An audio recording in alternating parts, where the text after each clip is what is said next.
Après la réception au Palais de la République, le chef de l'État et son hôte ont pris la direction de la maison du TER. Une visite du projet qui symbolise le nouvel élan de la coopération franco-sénégalaise. Une ambition de moderniser les moyens de transport ferroviaire pour relier Dakar à l'AIBD avec une garantie de temps, de confort et de sécurité.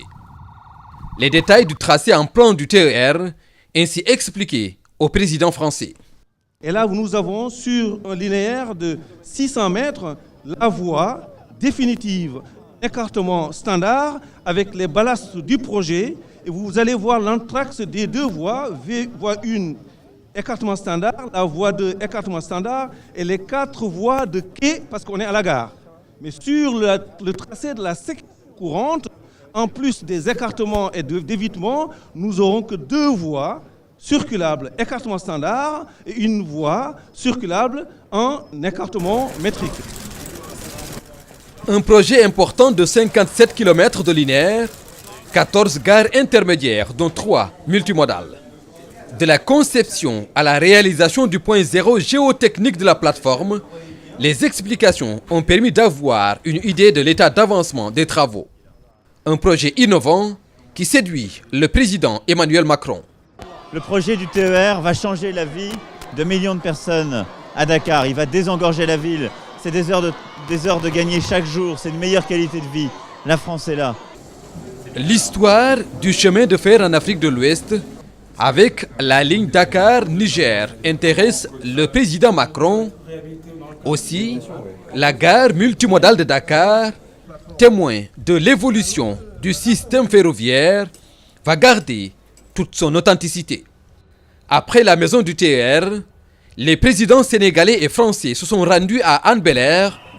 Ils ont eu droit à un accueil coloré.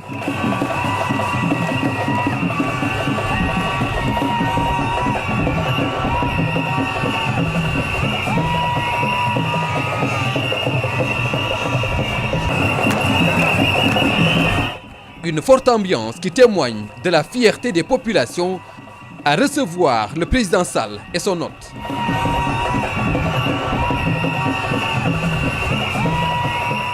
Le collège de Bel-Air est un exemple qui illustre le partenariat fécond entre les deux pays à travers l'Agence française de développement.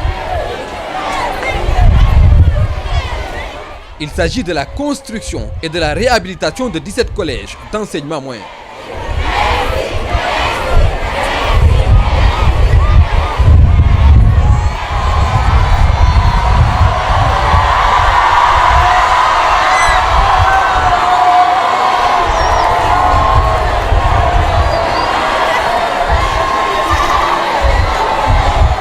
On est parti avec des situations de départ très difficiles, des situations de référence, des collèges inondés.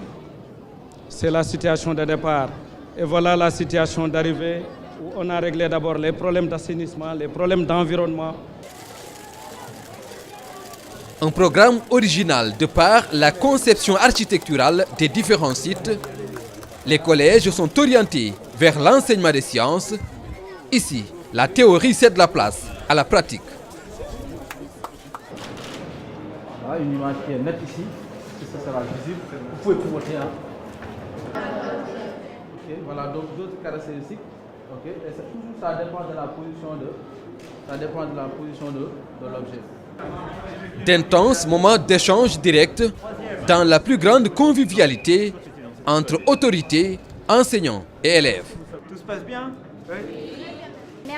Ces derniers promettent en retour de bien travailler.